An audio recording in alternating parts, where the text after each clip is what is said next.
Donkey Kong Bananza did something pretty insane that screwed up the entire Mario timeline. They made Pauline a child in this game, and we all thought there was going to be a pretty good explanation as to why. Maybe she was cursed and brought to be a child, or maybe something happened where we went back in time. But it's more difficult than that, because a lot of pieces have to fit perfectly in order for this to make sense, because in Donkey Kong Bananza, they never really give an explanation as to why Pauline is young. Now, of course, I'm going to dive into a pretty big theory. Some people online, like Andre from GameXplain, has already started making theories about this, and I will be referencing their recent video as well, so please make sure you click on the link in the description to check out his video. But since then, I found some even more pieces of the puzzle that might make this make a little bit more sense for you guys. But before we get started, once again, thank you so much for your recent support. If you enjoyed today's video, make sure you leave a like and subscribe to stay up to date on all things Nintendo and Donkey Kong and Mario alike. Let's see how many we can get in today's video. You guys got almost 250 brand new subscribers just the other day.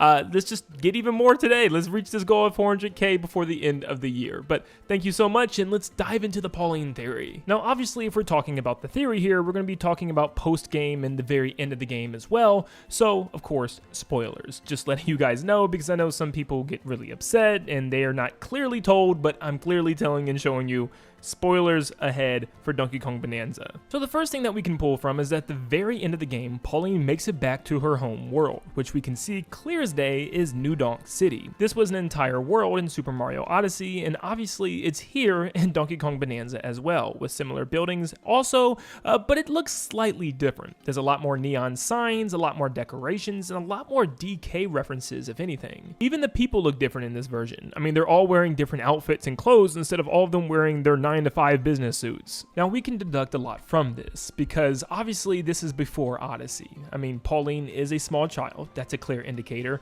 but also considering the fact that the city just looks completely different here. Like, seriously, what happened when Pauline became a mayor? Like, did she force everybody to work a 9-to-5? Something that I thought was interesting about this city is all the billboards, because some of them make me scratch my head wondering how they even know about these characters. There are tons of character references, from DK himself to Lanky Kong and even Tiny Kong from Donkey Kong 64. I mean, we haven't even seen those characters since Donkey Kong 64 outside of a couple spin-offs like Mario Super Sluggers. So what in the world does New Donk City know about these characters? Now, even with Cranky referenced on a sign with Cranky Records, there's one sign in particular that I really want to focus on, and it's this one that says Lady and the Kong. Now, this was a direct reference to obviously Lady in the Kong, pretty much, from the original arcade Donkey Kong game, because this was originally supposed to be Pauline, and obviously Cranky Kong being the original Donkey Kong. But now, since there's a billboard of this, it seems like they're referencing somebody else entirely that's not Pauline.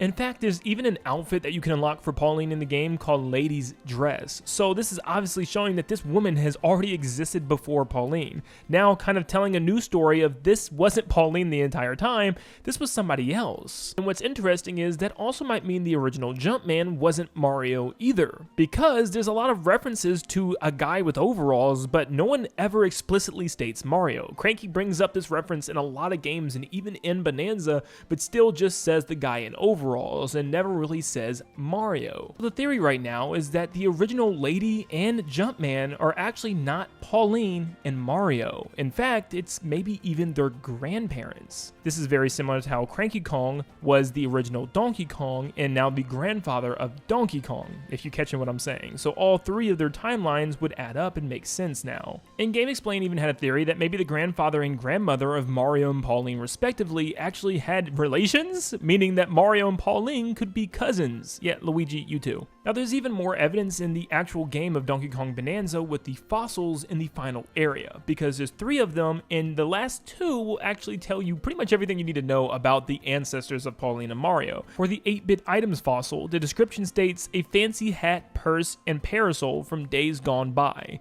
This may have been left behind by an elegant lady. And for the 8-bit DK fossil, it states a certain Kong in the prime of his youth. His amazing skill at handling barrels has been passed down to to his descendants. This instantly tells us that the arcade Lady and DK are not the current Donkey Kong and Pauline, which we already knew was Donkey Kong because the classic Donkey Kong was Cranky Kong, but this now tells us that Lady and Pauline are not the same character. I also find it funny how it says his barrel tossing skill was passed down to generations, and obviously that means a couple at least of generations. Obviously we have Donkey Kong, but they just, kind of throw out that, hey, Donkey Kong Jr. is still a thing, because technically it's like Donkey Kong's dad according to the lore. Whatever happened to him? Is he okay? Is he out there somewhere? Ew. Who knows? Now, one question I have is why in the world is the city themed after Cranky Kong kidnapping Pauline's grandmother, being Lady? Why in the world would they want to theme a city off of a monkey kidnapping a woman? Like, that sounds pretty insane to have an entire city dedicated to that theme alone. Well, I'm starting to think that maybe this wasn't like an actual scary situation or like a real crazy event that happened, but rather maybe even a play? GameXplain also brings up how the sign, Lady and the Kong, looks like Beauty and the Beast, or maybe even the font of Lady and the Tramp, which are both Disney films back in the day. So it kind of makes me wonder, was this maybe meant to be like a film or a play or some type of stage show? Maybe that also explains why Pauline has a dedicated outfit for Lady. Maybe Lady was just a character that she played, and this never was a real event that took place. Instead, it was just for entertainment purposes, and it became like a Broadway show that everybody loves and celebrates there at New Donk City. Even with that said, dedicating an entire town to that one show sounds pretty unlikely compared to them dedicating the entire town to a historic, significant, tragic event that happened maybe a long time ago. So who really knows? But a simple play or show being the dedicated reason why this whole town is decorated that way does just kind of make more sense to me, because at least that's happier than a monkey kidnapping a woman. Now we know Pauline would grow up to be a performer and singer there at New Donk City, and eventually become the mayor of the city years later. This is where the issues start to pop up. Now, in Odyssey, she does reference what seems to now be her grandmother and her experience with a whole bunch of arcade Donkey Kong references around the entire city during the performance. But she actually talks to Mario a lot in this game and gives a lot of information about her, including the fact that there is an issue when she states that she was kidnapped by an ape. Now, of course, this actually isn't too bad of an issue because this probably was fixed with Donkey Kong Bananza again, and maybe even worked as a plot device to change that story up a little bit, because she technically was kidnapped by an ape, but not just Donkey Kong, but by Void Kong instead now, which actually does fit this story pretty well. Now, going back to Super Mario Odyssey, Pauline does in fact remember Mario. There's even dialogue that states it's good to catch up with old friends again, and also dialogue that states you've come a long way since we met. However, Pauline does state a sentence that doesn't make a lot of sense, because she states, I've been without my purse since I lost mine that terrible day. Now, you might be wondering what I'm talking about, because there's a reference in Super Mario Odyssey where you have to find her pink purse up on one of the skyscrapers, and you could also find her hat and parasol around the city as well, which are all references to that original arcade game, because these were things that you could collect in that game as well. So unless Pauline just has a bunch of her grandmother's items, but she also references losing it on that day, almost like she's referencing the day that she was kidnapped, and we know she never had a purse when she was small in Bananza. So this is a little interesting. So if Nintendo really is just rewriting her story, I guess you're just gonna have to read this as, maybe she's just holding on to her grandmother's items and that she lost it, recently or something. I don't know. It's really hard to deduct anything from that phrase and that sentence that she speaks in New Donk City, so we're just gonna have to act like it doesn't exist for now, because it just kind of messes up with any theory that we had. Now, with this info, we can put together a somewhat cohesive timeline, where it starts off with the arcade Donkey Kong game with Cranky Kong and the grandparents of Mario and Pauline being Jumpman and Lady. Then we move on to Yoshi's Island, where baby Mario is there. Then we have the 3 Donkey Kong Country games, as all those games were referenced within Donkey Kong Bananza, and so was Donkey Kong 64, so that will also come before Bananza. But then, after Bananza, you have other games in the Mario franchise, such as Super Mario Odyssey, which will come years later. Now, what does this mean for the Mario vs. Donkey Kong series? Well, for Pauline to remember Mario, this tells me that this series still has to be canon, because how else would she know Mario? Sure, maybe they are cousins, and that's how she remembers him, but she constantly just uses the word friend. She even says in Odyssey it's good to catch up with old friends, so there has to be some type of other connection, and the only one we have is the Mario vs. Donkey Kong series, going from the Game Boy Advance all the way up through the DS and 3DS. Even the Wii U had a game. Now you could look at these games as DK just wanting to constantly protect Pauline because he's just not trusting of Mario. This is an early time period where he's just finding out who Mario is, and he doesn't know about him. He wants to make sure Pauline is safe and sound within his hands.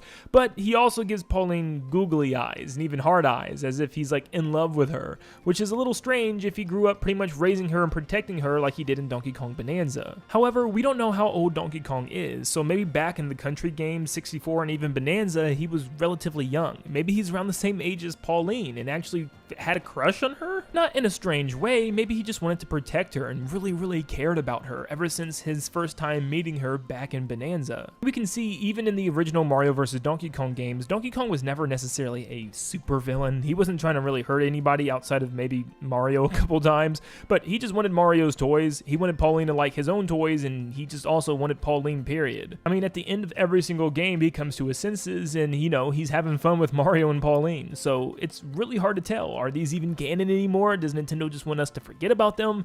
Then how does Pauline know Mario? There's still a lot of questions on the table. And another huge part of the timeline has been answered thanks to the inclusion of King K. Rool, because he's been just completely absent from any modern Donkey Kong game. Outside of the spin-offs, he hasn't appeared in a Donkey Kong game since the final boss of Donkey Kong 64, and they actually give an explanation why. K. Rool states that he's been trapped down here with his Kremling crew. According to Cranky Kong, it seems like he stole the bananas and fled down here to hide, and since he got closer to the Banandium root, it's sensed that he was evil and imprisoned him. This would explain why he went missing for so many years, and why he didn't appear in games like Donkey Kong Country Returns and Tropical Freeze, because he was down here trying to hide from Donkey Kong with all of his bananas. Which is strange though, because we also seen the bananas being taken by the Tiki tribe and the Snowmads as well. So when did Cranky Kong realize that K. Rool took the bananas, and how did he even know it was him and even track him down there? There's still a lot of questions once again. At least for some reason, story-wise, it's not covering the gap that he was missing between Returns and Tropical Freeze, and instead, Donkey Kong Bananza takes place before those two games, or maybe even after those two games. Trying to figure out timelines for Nintendo games, you already know how crazy it is. I mean, just look at the Zelda series. But who knows, maybe just like the Zelda timeline, Nintendo comes out a week later and states, hey, this actually takes place in a different branching timeline, and it's like an alternate universe in the multiverse, where this isn't the Donkey Kong that we've known and loved from all the past games, that this is a separate universe where he's done things a little bit different, and that's why New Donk City looks a little bit different. That's why Donkey Kong looks a little bit different. That's why Donkey Kong meets Pauline as a kid. Who knows? Because Nintendo's timelines, they don't really care about them. They're just all over the place, and it's a big mess, but it's up to us fans to figure out what's really going on. But let me know in the comments down below, what do you think is actually going on? Did I leave anything out? Was there any more pieces of the puzzle that could help us to understand what is going on with young Pauline? But it seems like the theory of just simply this is going back in time, and that they actually pretty much retconned who Pauline used to be, making it more of her grandparent rather it being actually her, where Lady and Jumpman are two completely different characters from Mario and Pauline. But thank you so much for tuning in, and make sure you leave a like and subscribe before you head out, and like always, I hope you have a blessed day, and I'll see you all on the next one. See you guys.